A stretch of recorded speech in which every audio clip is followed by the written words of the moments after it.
Congo Synthèse. La synthèse des infos de la RDC, l'Afrique et le reste du monde. Une seule adresse. www.congosynthèse.com. Il n'existe plus vous a invité. Il est normal que vous lui mettiez la puce à l'oreille et qu'il commence à chercher quelles sont vos motivations réelles. Alors, vous avez une réaction naturelle que dans le langage plus ou moins ordinaire de la rue, nous dirions une réaction de flic. Comment puis-je aller jusqu'au bout de mon investigation?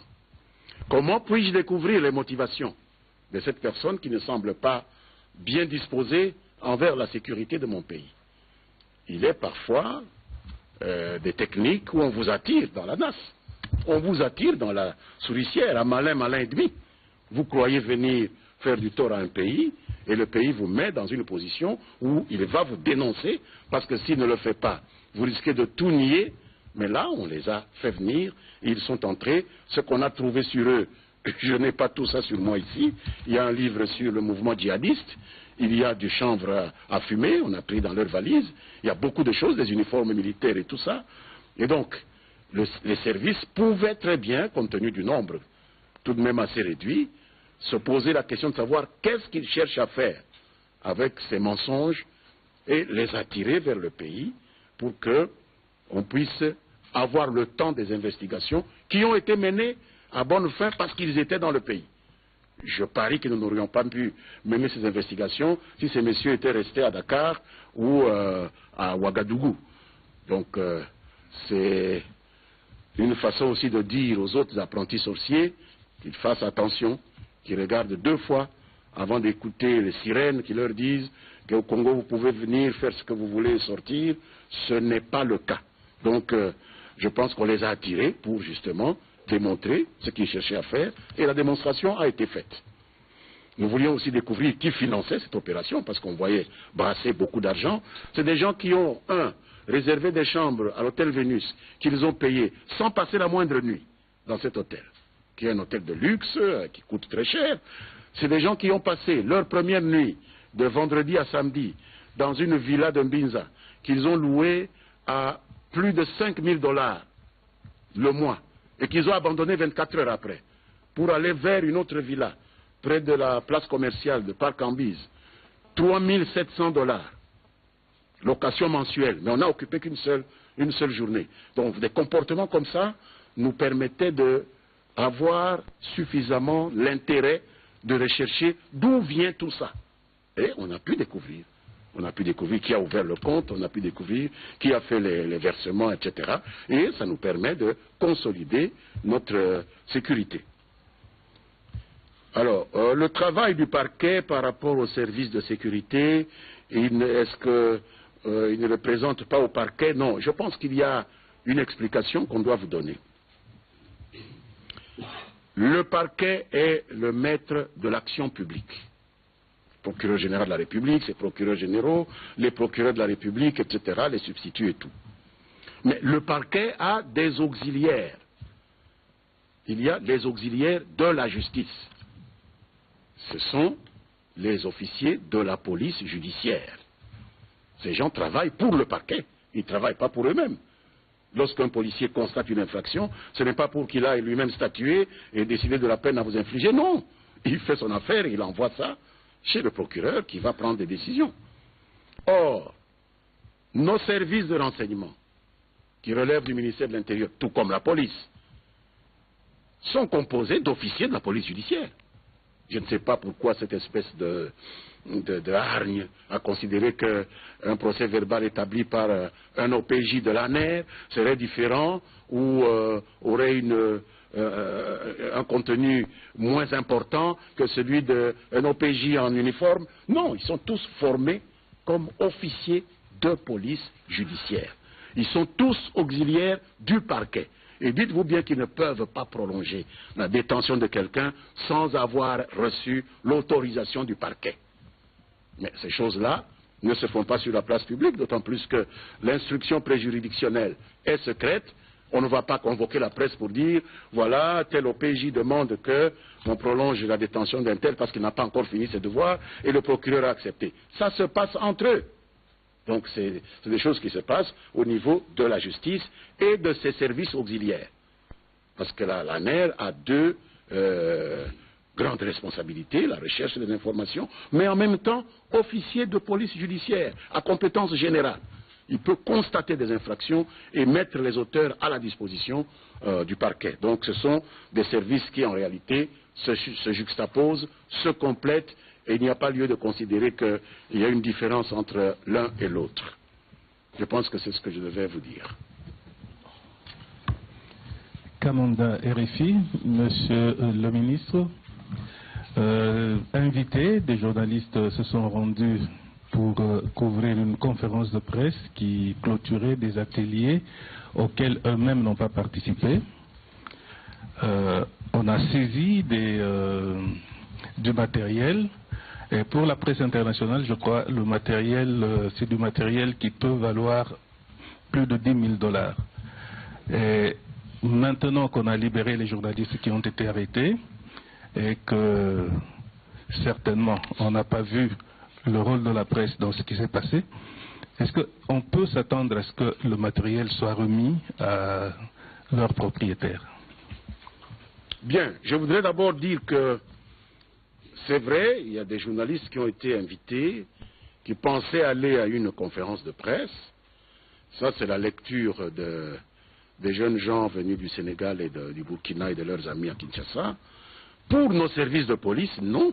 Il s'agissait d'une activité subversive, une activité antipatriotique, une activité de déstabilisation du pays. Donc, l'interprétation est différente selon le point de vue où l'on se trouve. Et il était nécessaire qu'une autorité puisse départager ces deux points de vue. Au départ, on pensait que le parquet, la justice pouvait prendre une décision, ça allait prendre énormément de temps.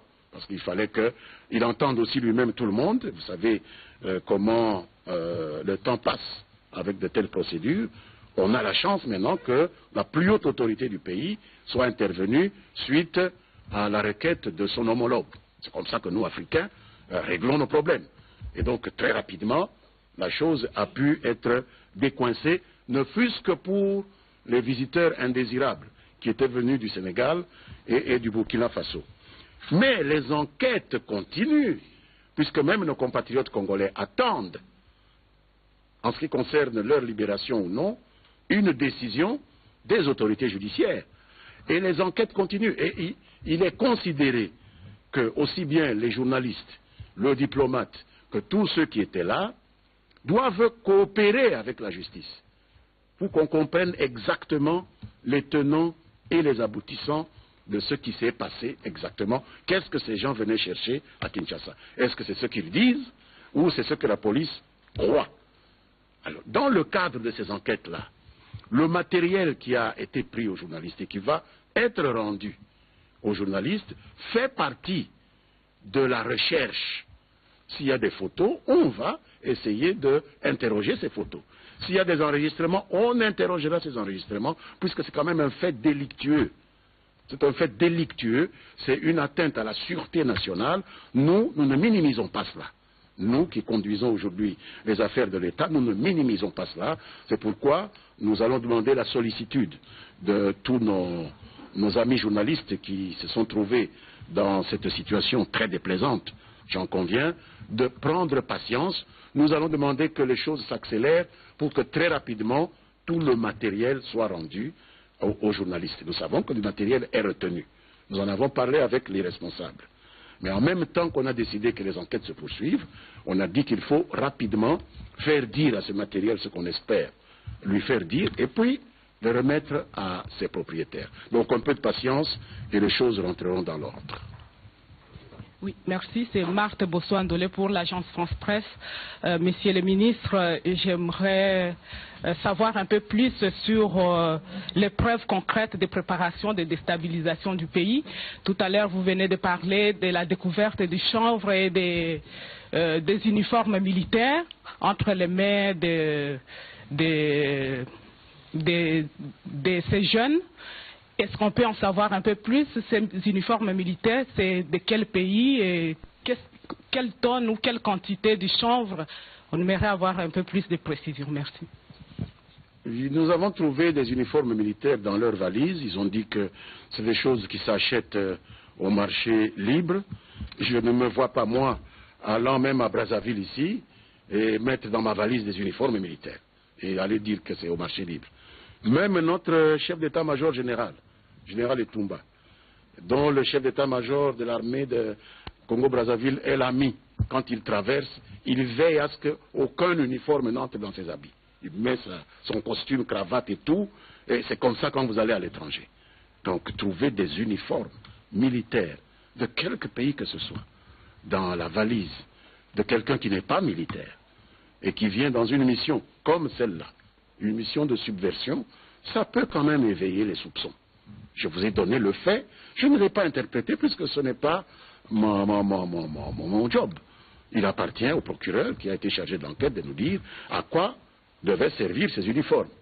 Le fait de trouver du chanvre à fumer dans la valise d'un individu qui se prétend être un parangon de vertu, il vient apprendre à nos amis, à nos enfants les vertus de la démocratie, mais pas celles de la drogue. Comment? Vous apprenez la démocratie aux jeunes et vous leur apprenez en même temps à fumer de la drogue. Donc tout cela suscite des questions sur la véracité des objectifs qu'ils disent avoir eu en venant ici chez nous. Mais puisque les poursuites sont abandonnées, nous n'allons pas commencer à faire un procès pour rien. On aurait pu poursuivre avec ce procès, et ce n'est pas même ici qu'on en parlerait, ça serait toujours devant le procureur, et puis après devant le juge, on vous aurait invité, puisque les audiences à ce niveau-là sont publiques, et vous auriez pu écouter tout ce qui se serait dit. Donc, les preuves résident dans leur propre déclaration, les preuves résident dans leur démarche pour se cacher dans un pays, malheureusement, qu'ils connaissaient très mal, les preuves résident dans les contenus des contacts qu'ils ont eus avec les gens pour dire nous sommes là pour chasser un tel, etc. Ce n'est pas des choses banales qu'un étranger arrive quelque part et dit moi je viens pour chasser le président de ce pays.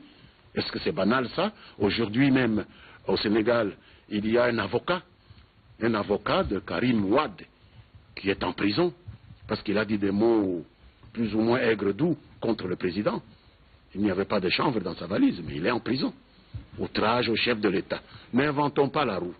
S'il y a eu des actes qui sont pénalement questionnables, nous prenons nos dispositions. Moi, je ne fais pas de reproche au président, du Sénégal. Mais toujours est-il qu'il y a un avocat qui est arrêté parce qu'avant-hier, il a osé manquer de respect au président du Sénégal. Je ne sais pas quelle question vous m'auriez posée si un avocat ici avait été arrêté parce qu'il a manqué de respect au président Kabila. Je vois déjà ce que vous auriez dit. Monsieur le ministre, Amen Zimwani pour Géopolis. Monsieur le ministre, vous avez parlé d'un diplomate américain. J'aimerais que vous puissiez y revenir si c'est possible pour nous donner un peu plus d'éclairage. Il s'agit du diplomate qui est impliqué ou de la représentation américaine carrément. Autre question, monsieur le ministre.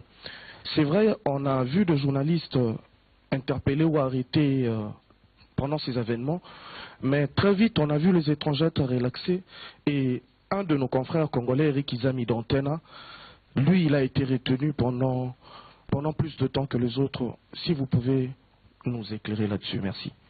Bien, d'abord en ce qui concerne le diplomate, ce n'est pas ma tasse de thé, je ne suis pas ministre des Affaires étrangères, je n'ai pas en charge de la gestion des relations extérieures de la RDC. Je pense que le ministre va, dans les jours qui viennent, peut-être à son retour de New York, faire connaître le point de vue du gouvernement à cet égard. Vous imaginez bien la délicatesse de la question, lorsque les diplomates commencent à faire des choses qui peuvent apparaître comme attentatoires à la sécurité du pays auprès duquel on les a accrédités, mais là n'est pas mon affaire aujourd'hui. Maintenant, la deuxième question, vous voulez savoir le fait qu'on a libéré votre confrère un peu plus tard que d'autres. Oui, mais écoutez, c'est d'un banal. Ça aurait pu être un autre qu'on aurait libéré après, parce qu'on n'avait pas fini à prendre de lui les renseignements dont la police judiciaire avait besoin.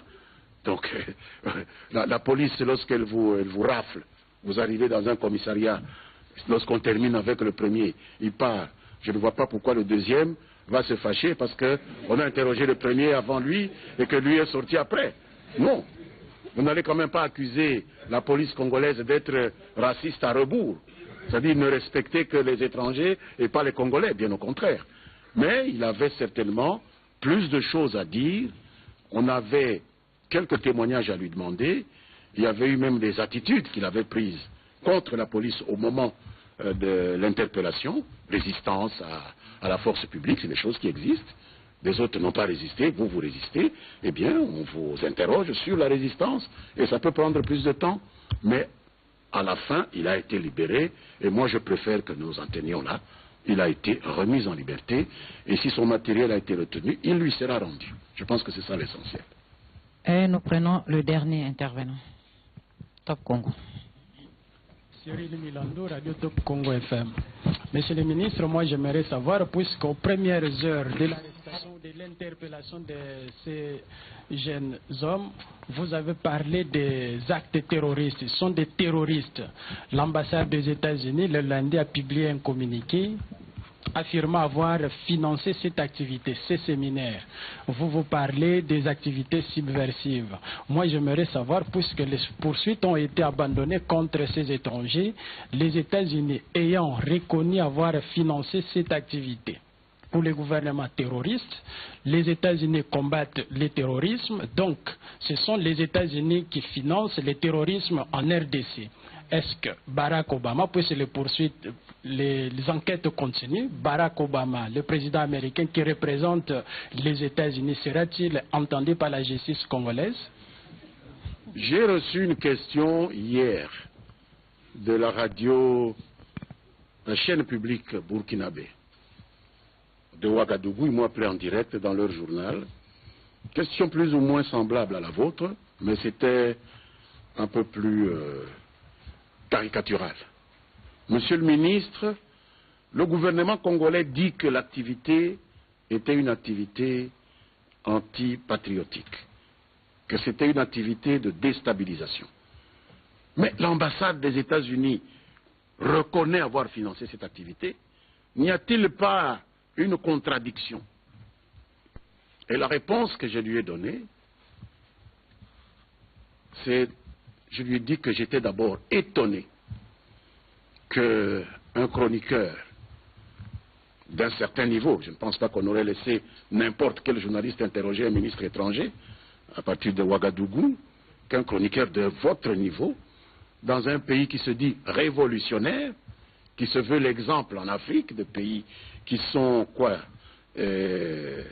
émancipés, puisse à travers cette question donner à croire que la République démocratique du Congo est une sous-préfecture des États-Unis d'Amérique. Pour que lorsque le gouvernement définit une situation, il dit c'est un acte répréhensible. Situation qui s'est déroulée au Congo, contre les intérêts du Congo, selon le gouvernement du Congo, et qu'il suffise qu'un diplomate américain dise « je suis au courant de cette activité, je l'ai financée » pour que l'activité devienne légale. Donc vous aussi vous croyez cela. C'est-à-dire que nous ne sommes pas indépendants, nous sommes une province ou un district des États-Unis, et moi, ministre du district ou du territoire, j'ai parlé, et l'ambassadeur qui représente l'État États-Unis dans lequel il y a un district qui s'appelle Congo vient démentir, et à ce moment-là, il y a une contradiction. Non, monsieur, nous sommes un pays entier, droit debout sur ses bottes, pauvre mais existant. Et ce n'est pas une sous-préfecture des États-Unis. L'ambassade des États-Unis n'a pas qualité pour organiser des activités politiques en République démocratique du Congo. Tout au plus, nos partenaires soutiennent-ils des programmes d'activité qui sont organisés, mais ils doivent en informer les autorités auprès desquelles ils sont accrédités. C'est ça la diplomatie. C'est ça la Convention de Vienne sur les relations internationales. Il ne faut pas qu'on vous fasse découvrir la roue maintenant. Non. Nous sommes, pour les États-Unis, un pays étranger. Les États-Unis sont un pays étranger pour nous. lorsque nous définissons notre situation, on n'a pas à juxtaposer notre définition avec la définition d'un diplomate qui veut justifier un comportement maladroit. C'est un comportement à tout le moins maladroit. Alors vous n'avez pas à m'opposer, moi je vous donne la définition du gouvernement, et vous venez me dire, mais l'ambassade c'est quoi? Vous pouvez me citer dans les institutions de la RDC une institution qu'on appelle ambassade des États-Unis? C'est quoi? Ce sont nos partenaires. Ce n'est pas l'État auquel nous appartenons. Ayez un peu de considération pour l'État congolais, sinon vous serez les artisans de la disparition de ce pays, qui est programmé par beaucoup. Donc, voilà ce que je peux dire. Pour nous, c'est un acte totalement inacceptable. Et je pense que le gouvernement a des explications à recevoir de ses partenaires qui avouent avoir soutenu cette activité. Nous voudrions comprendre quel est le principe à la base de cela. Quel est le principe des relations entre États qui permet qu'on vienne soutenir une action de déstabilisation d'un pays qui se prépare à organiser des élections que vous prétendez soutenir par ailleurs.